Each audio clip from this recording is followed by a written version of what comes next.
یہ خلاصہ ہے زہران ممدانی کے نیو یارک سٹی کے میئر بننے کا۔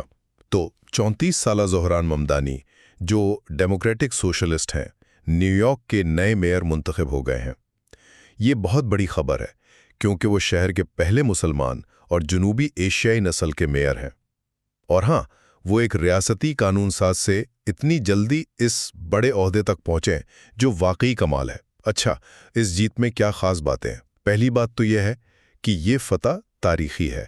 بھئی وہ نہ صرف پہلے مسلمان اور جنوبی ایشیائی میئر ہیں بلکہ پچھلی صدی میں سب سے کم عمر بھی۔ انہوں نے سابق گورنر اینڈریو کومو کو ہرایا جو آزاد حیثیت سے لڑ رہے تھے اور تقریباً 50% ووٹ لے گئے۔ مطلب یہ ایک بڑا قدم ہے پرانے تعصبات کے خلاف، حالانکہ الیکشن کے دوران ٹرمپ نے انہیں یہود مخالف بھی کہا تھا۔ دوسری اہم بات ہے ممدانی کا اپنا پس منظر اور ان کی سوچ۔ وہ یوگانڈا میں بھارتی نسل خاندان میں پیدا ہوئے، 7 سال کی عمر میں امریکہ آئے اور غریب خاندانوں کے لیے کام کرنے سے انہیں سماجی ناانصافی کا احساس ہوا۔ وہ ایک ڈیموکریٹک سوشلسٹ ہیں، یعنی آپ کہہ سکتے ہیں کہ وہ سماجی مسئلوں کے حل کے لیے حکومت کا بڑا کردار چاہتے ہیں۔ فلسطینیوں کے حق میں بھی کھل کے بولتے ہیں اور وہ نعرہ گلوبلائز دی انتفاضہ بھی استعمال کرتے ہیں جسے وہ مظلوموں کی عالمی بیداری سمجھتے ہیں۔ اور آخر میں ذرا بڑی تصویر دیکھیں تو اس جیت کے سیاسی اثرات بھی ہیں۔ یہ کامیابی ڈیموکریٹس کی دوسری ریاستوں